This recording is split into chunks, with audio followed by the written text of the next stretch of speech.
जैसे कि हमने इससे पहले के वीडियो में पढ़ा था कि हिंदी साहित्य के इतिहास को कितने भागों में बांटा गया है। उसमें हमने सबसे पहले पढ़ा आदिकाल, जिसका एक अन्य नाम वीरगाथा काल है, जो संवत 1050 से 1375 तक माना जाता है। और हमने इसके नाम के बारे में भी पिछली वीडियो में चर्चा की थी।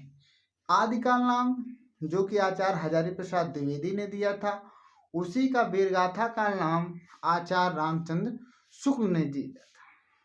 इसके साथ हमने अन्य नामों के बारे में भी बताया था कि आदिकाल को प्रारंभिक काल जो गणपति चंद्र गुप्त ने दिया, और इसी का आरंभिक काल नाम मिस्र बंधुओं ने दिया था। अब हम आज आदिकाल के साहित्य को कितने भागों में बांटा गया है जानेंगे। जैसा कि आप देख रहे हैं कि आदिकाल के साहित्य को कुल 4 भागों में बांटा गया है। पहला है सिद्ध साहित्य, दूसरा है जैन साहित्य, और तीसरा है नाथ साहित्य, और चौथा जो है आपका रासो साहित्य। तो आदिकालीन जो साहित्य है उसके 4 भागों में बांटा गया। अब सबसे पहले हम सिद्ध साहित्य के बारे में चर्चा करेंगे।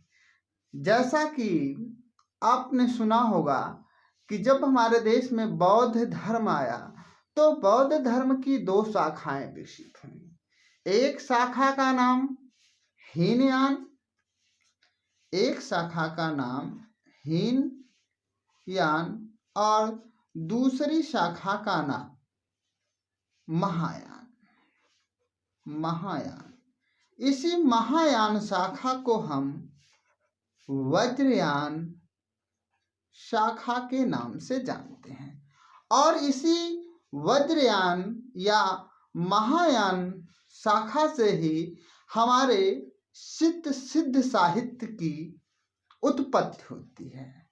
जो सिद्ध धर्म की उत्पत्ति हुई या जो सिद्ध साहित्य की उत्पत्ति हुई वह बौद्ध धर्म के वज्रयान शाखा से माना जाता है। राहुल संस्कृतायन ने सिद्धों की कुल संख्या 84 मानी है, जो हमारे हिंदी साहित्य में भी स्वीकार किया जाता है। और सिद्ध सरहपा को हिंदी का प्रथम सिद्ध कवि भी कहा जाता है।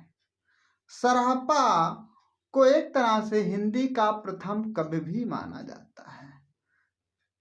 सरहपा ने जो रचना की वह उनकी पहली रचना थी दोहा कोश। इसके बाद कुछ सिद्ध ऐसे भी थे जिन्होंने अन्य रचनाएं की, लेकिन सिद्धों की सबसे बड़ी एक विशेषता मिलती है, ये अपने नाम के अंत में पा शब्द जोड़ते हैं। पा शब्द जोड़ते हैं, ये इनका आदर्श परक वाक्य है। और जैसे सरहपा हैं, सबरपा हैं, लुईपा हैं, कढ़ापा हैं, तंतिपा हैं, ऐसे जितने भी 84 सिद्ध हैं उनके नाम के अंत में एक पा शब्द जो है वो आदर्श परक का कार्य करता है।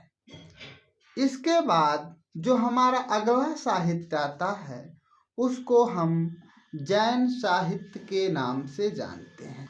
जैसे कि हमने आपको बताया कि सिद्धों की उत्पत्ति बौद्ध धर्म के वज्रयान या महायान शाखा से हुई, वैसे ही जैन साहित्य जो हमारे देश के पश्चिमी भाग के क्षेत्र में उत्पन्न हुआ, और यह जैन साधुओं का एक बड़ा केंद्र था। जो जैन साहित्य की सबसे बड़ी विशेषता है, इनके जो कवि हैं उनकी जो रचनाओं में शैली मिलती है उसमें ये लोग आचार, फाग, चरित, रास इत्यादि शैलियों में रचना करते हैं। जो इनकी प्रमुख विशेषता है, श्लोकाचार नामक ग्रंथ की रचना श्लोकाचार नामक ग्रंथ की रचना आचार्य देवसेन ने की, जिसे हिंदी की प्रथम काव्य रचना माना जाता है। इसके बाद जैन साहित्य के अन्य कुछ लेखक हैं और उसकी रचना, जैसे भारतेश्वर बाहुबल रास, इसकी रचना शालिभद्र सूरी ने की। दूसरी रचना है चंदनबाला रास, इसकी रचना आशुक नामक जैन साधु ने की। तीसरी रचना है रेवंत गिरी दास, इसकी रचना विजयसेन सूरी नामक जैन साधु ने की। और चौथी रचना है स्थूल भद्र रास, इसके लेखक जिन धर्म सूरी नामक जैन साधु हैं। आप लोग देखते हैं कि जो जैन साहित्य है, इनकी जो रचनाएं हैं रास इन रचनाओं में आता है।